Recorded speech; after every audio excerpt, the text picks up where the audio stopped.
Welcome to the HEC-RAS Users Group webinar series. We're going to present today from Mark Jensen and Cam Ackerman on what's new with HEC-RAS version 7. We have 4 webinars that we're doing as part of our HEC-RAS Users Group, Pipe Networks. It's new in RAS 7, 2D bridge scour analysis and secondary currents, and then RAS 2025 updates. I'm going to turn it over to Mark and Cam for their presentation.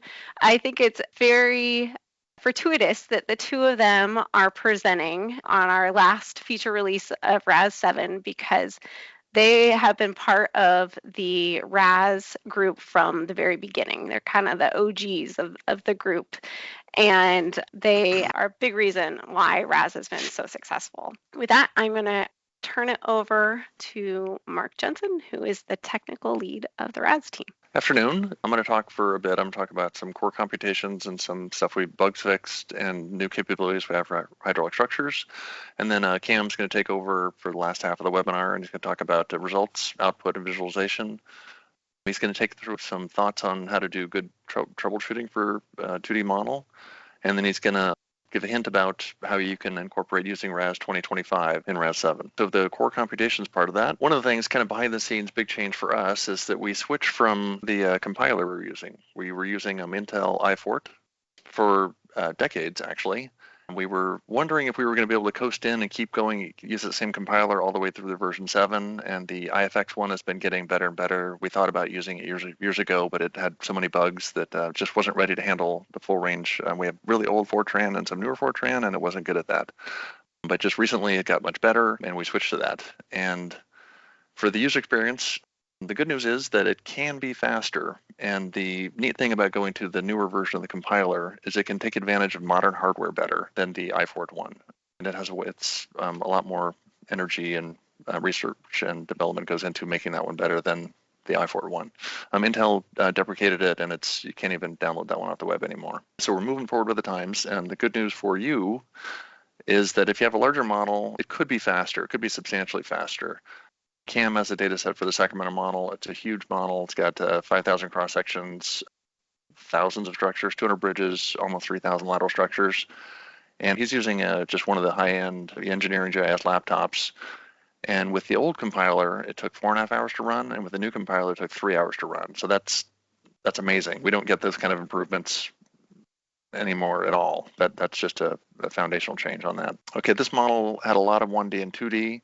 It had many small 2D areas, then with a combined about 400,000 cells and a bunch of storage area connections in there. There was a lot of structures, a lot of cells, a lot of cross sections. And with that mix, the new compiler just does better than that than the previous one. So it'd be great if everything had that kind of improvement. It probably won't. Most improvements are in the 5 to 10% range, not the 4.5 hours to 3 hours. But anyways, that's a welcome change. As the IFX compiler gets better and better, we'll continue to advance with that. It also positions us better to make these changes and keep it working into the future. Some other things on computational efficiency. The new desktops have a combination of performance cores and efficiency cores. So if you get a new laptop and it says I've got 24 cores, it really might have 8 performance cores, which can be multi-threaded into 16, whether we call that 16 performance cores, and then 8 efficiency cores. And this is great for your laptop, if you're on a plane, you're just doing email or something, and then it leans on those efficiency cores and it uses way less power. But the kind of computations we do for our simulations, we don't want to do that. And we found that if you end up invoking those efficiency cores, it can really make the simulations run slowly. So we've added some parameters, which we've got some new tools, and we can help identify which cores are the performance ones and which ones are the efficiency ones. Windows 11 had a lot more capability. It allows you insight into that than the previous operating systems. All those things are coming together, the new hardware and new operating system tools. And we're taking advantage of that, and we now have a new capability. It's under program setup, and you can pick parallelization CPU affinity. And in some situations, this can matter a lot. We've got these 3 defaults where the first one that says operating system, just let it take care of it. And right now, that is actually not the best option. It is better to the second one, where we're going to restrict the parallelization to the performance cores. But we don't know exactly what's going to happen in the future, so we're going to keep that first one, which is just default, let the operating system take care of it. And the last option there, it says RAS pins parallelization to only the performance cores. What this would do with the second option right there if you turn on Task Manager and you're in a run, you can see which core is being leaned on heavy, and they kind of bounce around. Like it just your operating system says, well, this one's free, this one's free, this one's free. It kind of stays in the same ones, but it can move. With that last option, it just pins it to certain ones and never moves. And it seems like that would be a good idea, but actually letting the operating system take care of it some is actually turned out to be the sweet spot. Another consequence of this parallelization is that when you do take a simulation like we're doing, and you run it on multiple threads, well, different threads come back at different times. So if you're looking at computing sums or something like that over the full domain, if you add up numbers in different order, you don't get exactly the same answer. And that's not great, but if your model is stable, it doesn't matter and you'll never see it. But if your model is unstable, then it could actually be a lot different. So we've added an option for reproducibility, and we usually just leave it on the default accurate. And if you feel like you need to go to these other reproducible ones, that's probably not the problem. You should work on making your model more stable rather than going on this route. That's a thing, and this is our new tool to manage that. And another thing is that some organizations like the National Weather Service, they use HEC-RAS for their forecasting tool, and they don't run a Windows on their forecasting, they run Linux. So for years, we have been providing Linux engines. And when you went to get those, they were just a self-contained package, and it was a lot of work to figure out how to invoke those. Another use for this is if people want to do like Monte Carlo simulations where they want to run essentially the same model with a minor tweak, but they want to run it 50,000 times. They don't want to go through the interface to do that, so they run it headless using the Linux engines, and then they have their own custom software to go and find the parameters in the intermediate files and change them, and so they can run it many times. Windows came up with something called WSL, which stands for Windows Subsystem for Linux, and it is a thing that you can load. It's on your PC. Once you have that kind of framework in there, then you can load a particular flavor of Linux. Like I've got Ubuntu and some other ones on my machine that I can test. Well, what that allows us to do is take those Linux compiled engines, which we've been making for years, and we just put them in a subdirectory so that this thing over in the right over here shows the folders and files that are in the RAS install folder. And there's a subfolder called x64, and that's, if you go look in that, there's a file called RAS Unsteady and RAS Steady and RAS Sediment and so on. Those are all the compute engines in there, and those are the Windows ones. And if you choose that other install package, when you'd say like the one with Linux, then what it'll do is it'll add this other folder called Linux, and then it'll have the comparable RAS Unsteady and RAS Steady and so on, the Linux version of those. If you do go look in there, they look different, like they don't have the extension.exe because Linux doesn't do it that way. But once we've got this thing set up, we can take advantage of this WSL thing and invoke it just like we would normally invoke the Fortran engines compiled for Windows. When you have that option turned on in the compute engine, if you have this folder and it exists on your machine, and you go to the computations page, then this will be enabled, and you could pick and say, hey, I'd like to run Linux. And if you do that, in the compute, there'll be some blue stuff that shows you, hey, you're running the Linux version of this. Mostly it's just used to verify that your Linux runs are going to work well. And when it first came out, the first version of WSL, it was a lot slower. It was really painful. But they came out with a newer version of it, and the overhead on that is a lot less. It's a lot closer to the metal than when you're running it with a very emulated thing, which is the first version. So the performance, it's still usually a little bit slower, but I've seen some cases where it could be faster. So in general, we're not recommending anybody go this route, but we've set it up so that people who want to do these kind of runs, like the National Weather Service or other people want to run RAS headless and get a feel for, like, when I revoke the Linux engines, what's going to happen, what should I get? Okay, so in general, Linux support, not recommending anybody go down this route, but it is there. And if you are interested in doing forecasting or Monte Carlo runs, then this might be something you'd want to investigate. Other things with computations. We have a window called Run Multiple Plans. And if you bring it up, the window's been refactored a little bit. It used to just be one list with all the plans within your current project, and you could pick which ones you wanted. So check them all, and it runs. So if you had a bunch of alternatives and you wanted to select them in a queue, hit go on your way out the door, and then that way the next morning when you come in, you could see what happened with all those. And we still have that capability, but we made it an array, a matrix. So you can pick which plans you want to run, and those are different rows in the table. But now you can go out to the right, and you can explore what happens when I run it with varying number of cores. Because earlier I was talking about we've got those performance cores and then the efficiency cores. It sure seems like, wow, I've got 8 or 12 performance cores. I should be using them every time, and that should be great. But what we find is that it's actually not. What happens, the results here with running with one core, so we put in 1, 2, 4, and 8, So it's going to run this plan with one core, 2 cores, 4 cores, and 8 cores. And then we see the times. So the first one, which is running out single threaded, it takes 12 minutes and 30 seconds. You invoke 2 cores, it goes to 6 minute 44. So that's about half the time. So you're thinking, oh, this is going great. And then you run it with 4 cores and it gets a little bit faster, but not that much faster. And then if you go to 8 cores, indeed, it actually goes the other direction. It actually takes longer to run it with 8 cores than it did with 4 cores. Those 4 data points are put in here with the checkbox, and we put a little curve in it because the idea here, this is sometimes called a Pareto curve. And the idea is with the Pareto curve is that early on, when you make improvements, you get huge benefits. But when you get down to some level, you start making a lot of effort to try to improve it, and it might get better, and sometimes it actually gets worse, like in this case. So this is probably not a huge data set. And if you split the problem up to too many cores, it actually takes longer to split it up and put it back together.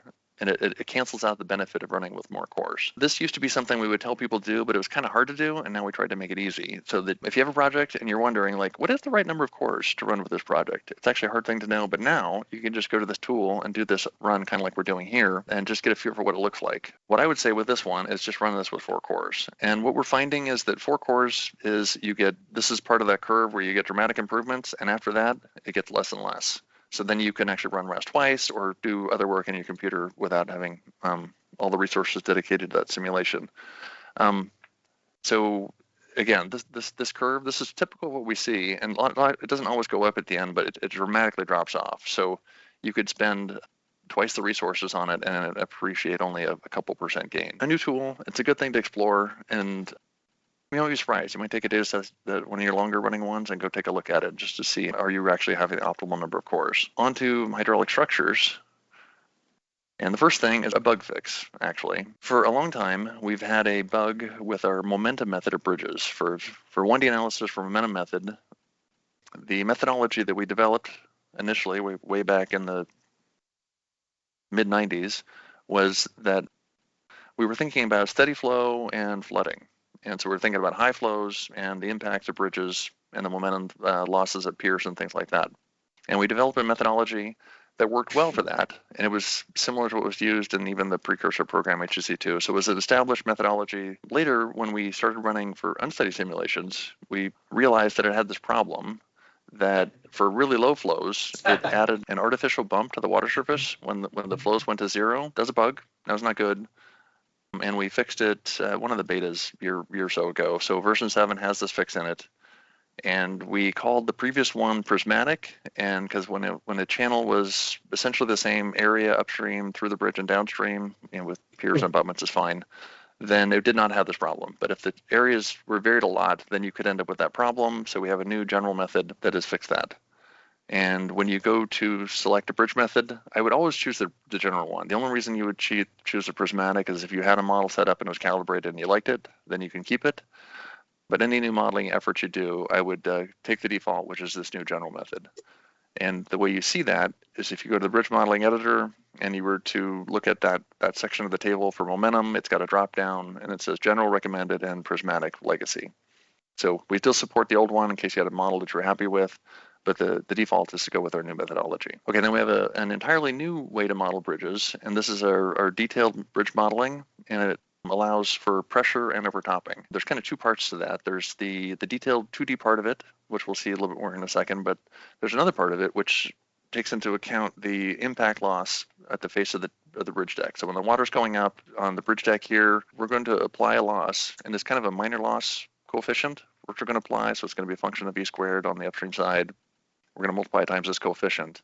And you put in some parameters, and the effect of these parameters is to build this curve which describes what happens with the loss coefficients. Well, the loss coefficient should be very low, possibly 0, up until you hit the bridge deck.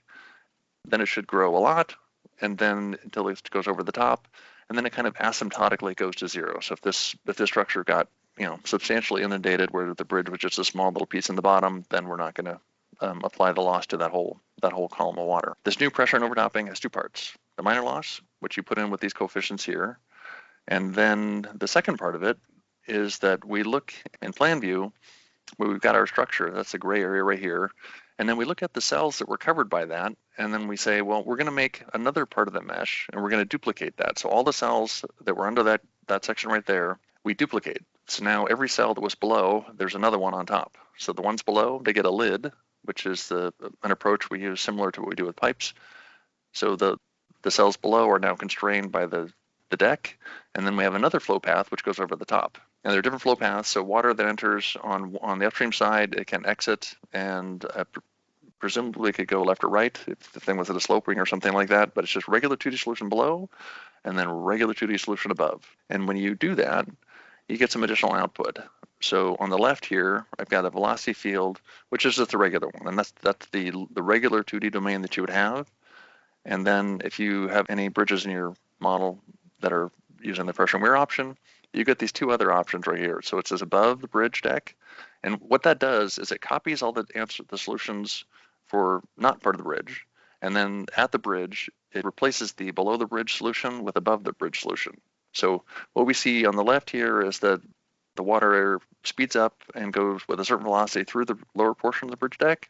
And then when it goes over the bridge deck on the other flow path, we can see that it goes slower, but then it speeds up even more when it got the kind of the weir portion of that on the downstream side. Momentum from structures. So we've been going through and trying to add that. It used to be that in our 2D engine, whenever water was injected into the system, we didn't take into account the momentum that went with that. So it was more like we would think about the culvert adding water to a cell. It was kind of like just raining in. Just the water showed up and it didn't have any velocity on it. It didn't have any momentum. And we've been adding this capability to all the things that can inject water from one part of the system to another, like culverts and gates. There's an option that says use momentum, and this only applies to the GIS one. So if you didn't have a georeference culvert, like this is georeference culvert, where we say it starts here and goes to here. In this case, this is exiting, and it's a small culvert compared to the cell size. So we're injecting this amount of momentum into this cell, which then has an opportunity to eject downstream. It can appreciate that injection of momentum. If we did not do that, then you would not see a plume like that. It would just be more like a blob that would go and radiate in all directions. There'd be no preferential appreciation for the velocity really did come out of the culvert at high speed. A new capability, it's more like what actually happens in the world, and now we're modeling that. Another improvement for version 7 is that for storage area connections, when you were using the weir equation, it used to only be based on the water surface. But if you think about the weir equation, and there's that h to the 3/2, that h is not the water surface. If you think about the development for the weir equation, it was thinking about a pool that was tranquil, so the difference between the water surface and energy was very small. But now that we're modeling more and more of our system as 2D, and more the river, in particular the river part of it, that energy head is not necessarily trivial. We can now do that. We can say, I'd like to use a weir equation, and the reference I'd like to add the velocity head to that for the weir calculation. The last thing I'm going to talk about is that we had a boundary condition type called navigation dams, and that was in 1D, and it's been there for a long time. Or one of the early things we added for 1D unsteady was this navigation dam. As part of the Corps of Engineers, part of our mission is to keep some designated waterways navigatable. So you're looking to control gates. So downstream, you've got a structure, and we're looking to keep the gates controlled such that we maintain a certain elevation at key points in the pool. It is a complicated option, and I'll just tell you what's available. And there's like 15 parameters, and depending on how many control points you have, there could be several more tabs, and each one of them has all these 15 or so parameters. But essentially what you're trying to do is control the gates so that at key points in your pool, you can still keep navigation open. And the difference between what we did in 1D and 2D essentially was just where you're going to get the flows from. And in 1D, you're just pointing at cross sections, and in 2D, there's no cross section equivalent, but we can put in reference lines. And during the computations, it'll add up the flows into those reference lines, and then that's what will end up going into the navigation dam computations. And there's some more nuances to it, like when there's lateral inflows, then you have to add those as reference lines as well, depending on how long the pool is or how complicated your system is. But a new capability is that now that we're modeling a lot more of our systems in the channel portions with 2D, then we need this kind of option, this new tool. This tool that we had in 1D for a long time, we're bringing it into the 2D world too. So navigation dams for 2D modeling, new capability, And if you're interested in doing that, then take a look at the applications guide for the 1D one and then the additional documentation for how to implement it in 2D. Now it's time to hand this over to Cam, so I'm going to stop sharing. And Cam, you're going to take over? And then we have this thing called advanced convergence. Advanced convergence we released with version 6.6, but I don't know how many people are using it. Mark did a nice revamp of what the 2D options and parameters look like. It's organized there under convergence on line 4 there, where you can turn on advanced convergence. And what it's used for is identifying those outlier cells that don't affect results, but they are iterating excessively. And so our computational nerds, we call this convergence stalling, where the solution is not getting a better solution. It's just bouncing around bad solutions. And so if those iterations are not improving, we want to move on and get the simulation over with. The way we evaluate that is we evaluate the max water surface tolerance that you set for a particular cell. If you're less than that and you're still iterating, then we look at the root mean square of the error. If that root mean square error is not too high, then we will then go look to see if it's stalling. And so if it's stalling, what we're trying to do is we're looking to see if the water surface error a couple iterations ago is still the same as what it is with the current time step. If that water surface error is not improved, then we say, okay, we're going to kick it and we're going to move to the next time step. This can dramatically improve your model. Sometimes you just get a couple cells that are just excessively iterating and it really slows your model down.